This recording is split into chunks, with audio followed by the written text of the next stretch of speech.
Another week, boys, and another TWAB.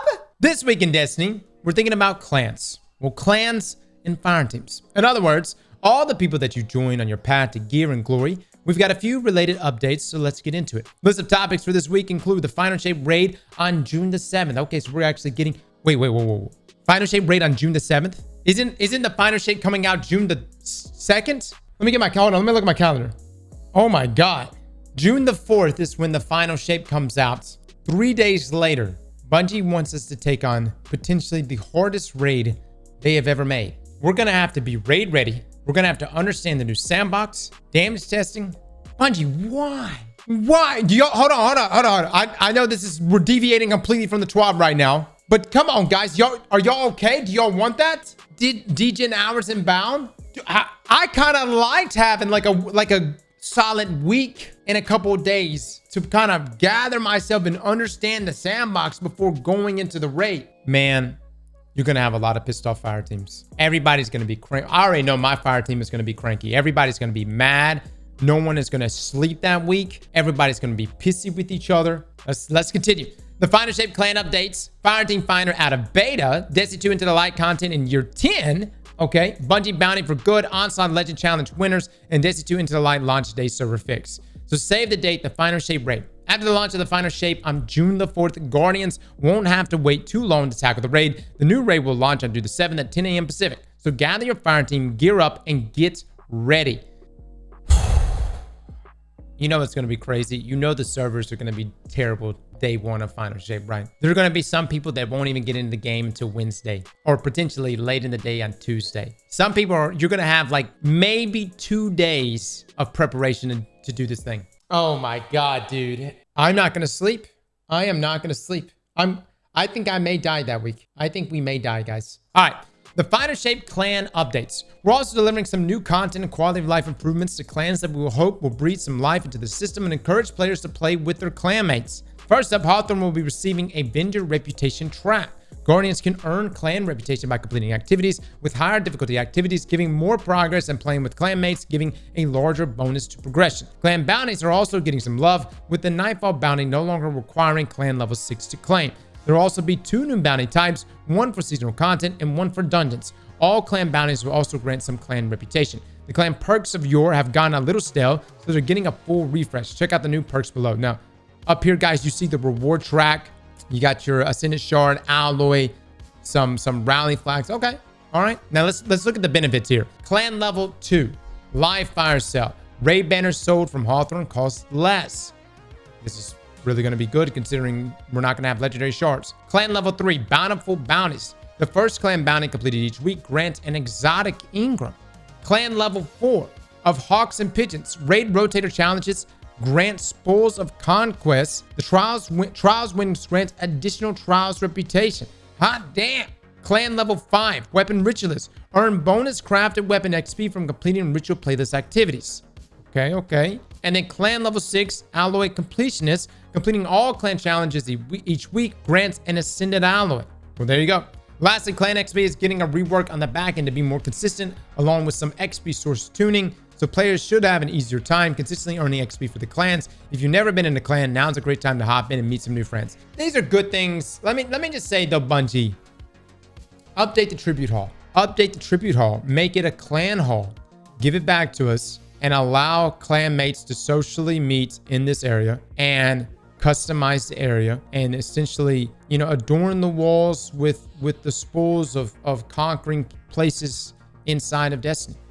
Have something there that, hey, we've been this raid or that, like literally like maybe Oryx's head or something. I know this would be gigantic. That would incentivize people more than anything. Sure, this is gonna push us to join some clans, but having a clan hall, I think that's the next route to go. Now, Fireteam Finder moving out of beta. Earlier this week, we removed the beta tag from Fireteam Finder. We're thrilled to reach this important milestone, with the feature set and performance reaching a place where we are comfortable moving it into the full release. We first introduced Fireteam Finder in November with our raid stress tests. During those tests, the community showed up in droves to help us see how far we can push the system. We were happy to see how well the system performed under heavy use, and the testing helped us confirm that Fireteam Finder was ready for beta.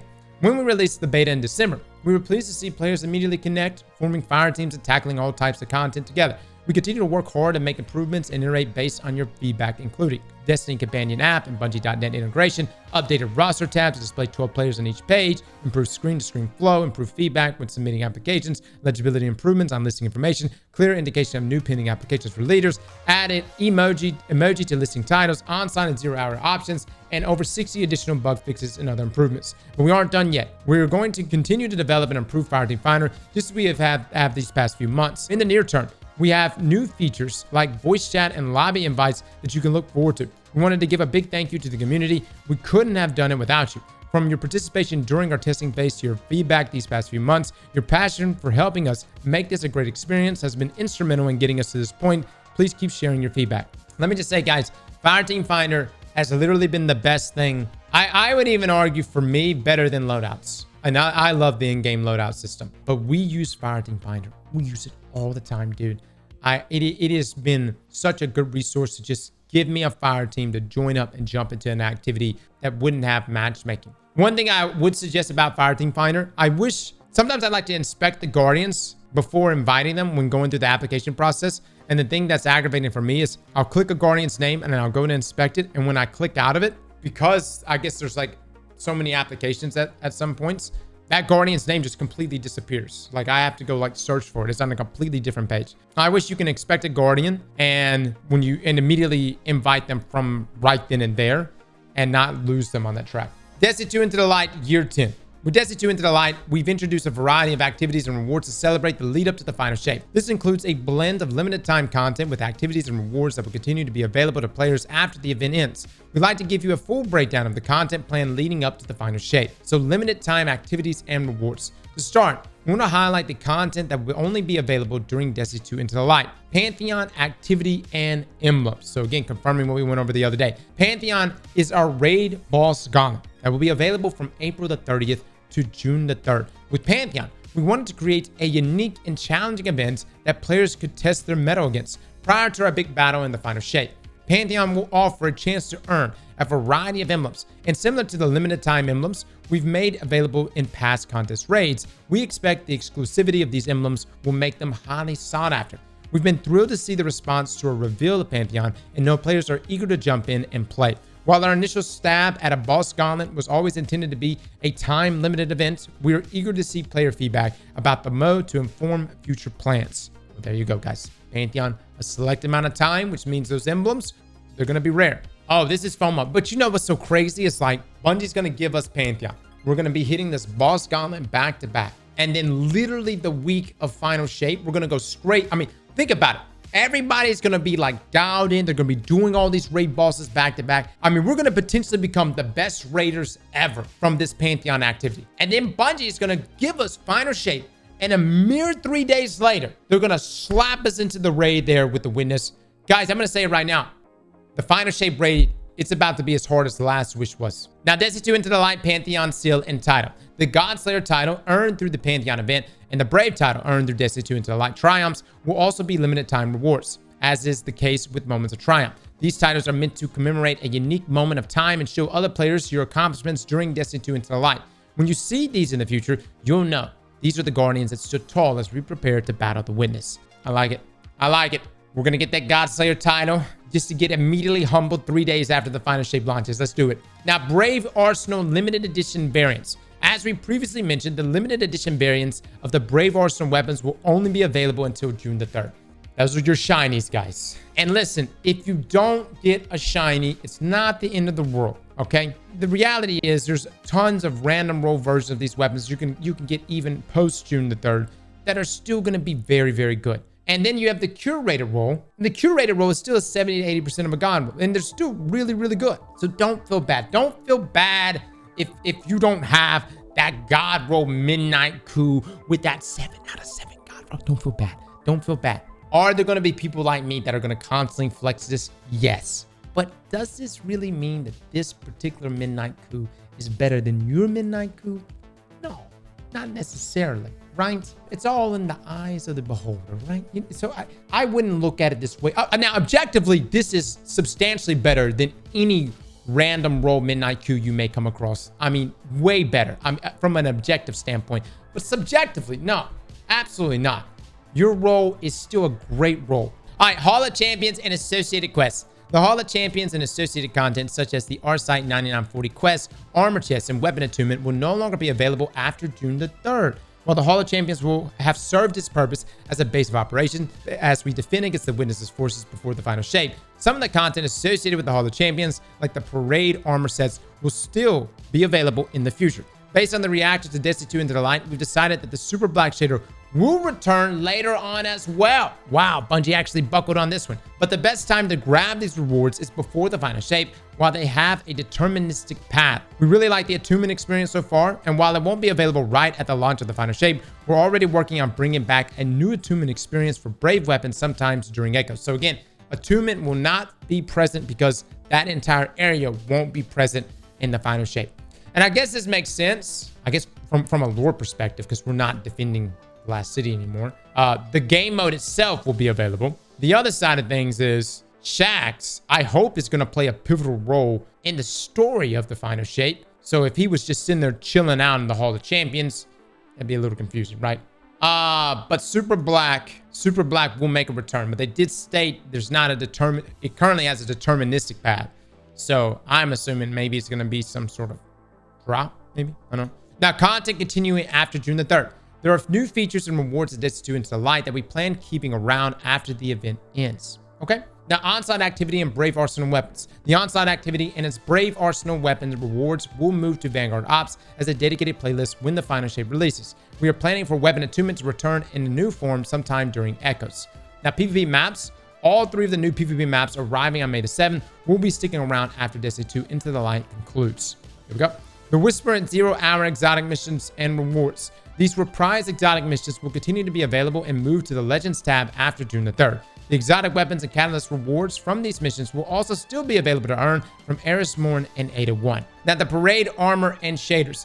Finally, as we mentioned above, the armor and shaders added in Destiny 2 Into the Light will be available to earn after June the 3rd. We'll have more details in the future on the new ways you can earn these rewards. But for items that take a good deal of time to earn, like Super Black, we want to make sure we honor that commitment when we bring it back. Again, they're obviously going to bring some level of rarity to it. We're hoping the full details of these activities will help you prioritize where you want to spend your time and what rewards you would like to prioritize. Now, the Bungie Bounty for Good. The Bungie Bounty for Good returns as we promised for its second live stream. Join the Bungie Foundation today, April the 18th, as we join the community in the Crucible and put some good out in the world. Today's April the 18th. How the hell did it? Jesus. Today's bounty will be supporting Ronald McDonald's house and the Kills for Kids campaign. This is the 13th edition of the annual event, and supporters will have a chance to earn the all-new Heart of Highlander emblem and the Kilted Outed shader. For every point the Bungie Fireteam scores during the stream, we will be donating $2 to the Ronald McDonald house. You can join us on Bungie's Fireteam today with Benny and Pure Chill. Below are a few important details for the stream. Play 6v6 Crucible matches. Match it to UK hosts since we used a US host last time. The Bungie Fireteam will be 4 to 5 players. The community will be able to match both against or with us, and the winning teams will earn the Light Lotus emblem. If the Bungie team wins, any Fireteam members that join us will earn the emblem. All right, guys, just make sure if you kill Pure, you got it back, man. I mean, this is really, you got to. Not Benny, though. Don't be like that to Benny. But those are your emblems you can get. All right, Onslaught Legend winners. To celebrate the release of Onslaught, we put out a challenge, offering a reward to the first 3 fire teams that completed Onslaught on Legend difficulty. Today, we wanted to share the teams that met that challenge. So Team 1, Special Hero, Flares, and T-Storm. Team 2, Gold Demon, Toxic Rhyme, Chew Bomb. Team 3, Ducky, Momo Man, Sun, and Just Help. What a name. Not even capitalized, just Help. Congratulations to the winning teams. We'll be reaching out to the winners on Bungie.net with more details on the prizing. That's 7 inches of Shaxx, folks. 7 inches. It's beautiful. Destiny 2 Into the Light launch day server fix. We wanted to give a brief explanation of what caused the launch day issues and how we plan to avoid similar issues for the launch of the final shape. Okay, so that was our concern just a second ago, that we wouldn't be able to get into the game and therefore not be raid prepared since it's literally 3 days afterwards. But here it is. In preparation for the final shape, our data center underwent a full upgrade late last year. In the past, we've run our servers with a combination of configurations which made understanding performance and load balancing tricky. This time, we preferred a single setup that was much more powerful than the previous versions. In our early loading tests, we didn't fully saturate our server CPU usage. Because the testing showed that we were able to achieve our target concurrency numbers at this range of CPU usage, we concluded the testing. But when we shipped Destiny 2 Into the Light, we quickly realized something was wrong. As people started joining the game and our concurrency numbers grew, our performance metrics weren't scaling as expected. Some servers were getting close to 100% usage, while others were effectively at 0%.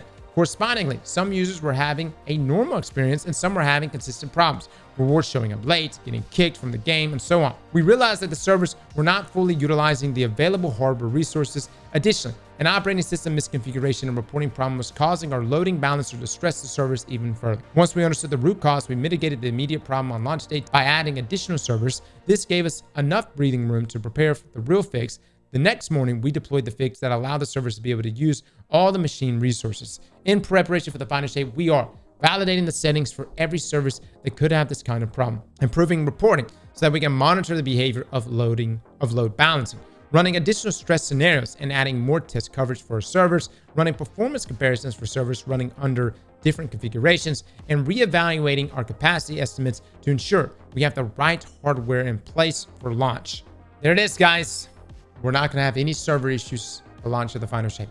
No downtime, no error codes, no issues with them. We're golden, fellas.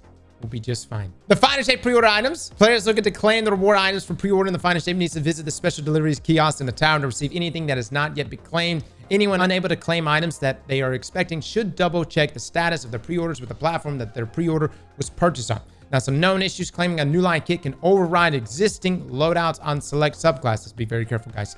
One of the prison cells in the Warlord's Ruin dungeon has an additional door blocking solo completion. The laser cutter ship wings and translucent parts of the Afterglow Sparrow disappear when equipping certain shaders. The gilded cage ornament for the Whisper of the Worm exotic is missing some details when viewing from specific angles. Players who have text chat disabled via settings or age gating will have text chat UI disappear entirely instead of displaying a disabled message. Players experiencing issues with no game audio since update 7.3.6 should attempt to set their in-game voice chat set to off. The one thing they didn't include on this, and before we get to the final notes, let me actually pull this up. We went over this yesterday, but I'll pull this up real quick. Last thing I want to include in today's TWAB, if you missed our readout yesterday, this is from the Destiny 2 team. We've been following feedback that there should be a better incentives to stay in Onslaught for the full 50 waves so teammates don't dip out after wave 10. We're adding 2 additional weapon rewards to Onslaught and buffing trophies of bravery drops to help address this. Change 1, a chance for 1 additional weapon to drop when you complete a wave. The drop chance will increase per wave until you get your weapon, and the drop will be guaranteed on wave 50. Change 2, a bonus weapon will also drop after you complete wave 50 in either difficulty. This change, along with the first, means that completing 50 waves will guarantee 2 additional weapons. We'll also be increasing the number of trophies of bravery you receive after completing waves 40 and 50 of Onslaught and waves 30, 40, and 50 of on legend difficulty. Our goal with these changes is to make sticking it out into the later waves feel more rewarding. We've also seen people ask if Shaxx's vendor reputation will be able to be reset. Lord Shaxx's vendor in the Hall of Champions was not meant to be reset, and any text stating a reset is available is a bug. We're investigating adding resets, but it wasn't feasible at this time. One of our goals with adding the additional chance for a weapon to drop when completing an Onslaught wave, as detailed above, is to increase the total rewards earned, as you can no longer earn Brave Ingrams from Shaxx after you hit his reputation cap. We're targeting an update next week to get these changes live in the game. Also, sorry we made a typo on the last post. It should have been 8 out of 8. Thank you, 9 out of 8. All right, so the rewards for going all the way to 50, guys, should be a lot better. I like going all the way to 50 because it just feels better, man. The resetting after wave 10, that just didn't feel good, man. I feel like the whole point of this activity is full sending it, testing your build, having a good time playing the game mode, and in the process, the rewards should be plentiful. And that's everything we have for this week. With Destiny 2 into the light in full swing, we've seen some pretty impressive god rolls on those brave arsenal weapons. But don't let up. Pantheon is only a few weeks away. Make sure you're geared up and ready to go. We'll be back next week with another TWID. Until then, be good to each other, and thanks for hanging out with us, the Destiny 2 community team. All right, guys, that's this week's TWAB. I think the biggest news out of everything here is the fact that the Final Shape raid is going to be rolling out on June the 7th. I'm trying to remember, guys, when was the last time Bungie rolled out a raid 3 days after? Personally, I really like to just kind of soak in the campaign, get through the experience, collect all the different things and subclass elements, play with the new weapons, and then we do a lot of testing. We go and see what's good, what's not good. I think a big reason why they're doing this is not only to put us to the test, obviously. I think the other reason they're doing this is because the narrative is going to be so tied to this raid. And remember, once we beat this raid, something's going to unlock for everyone, and everyone is going to be able to see that. And so I think they're doing this so that we can reach that narrative conclusion or that narrative setup, whatever that may be. Slap that like button like your mama told you right.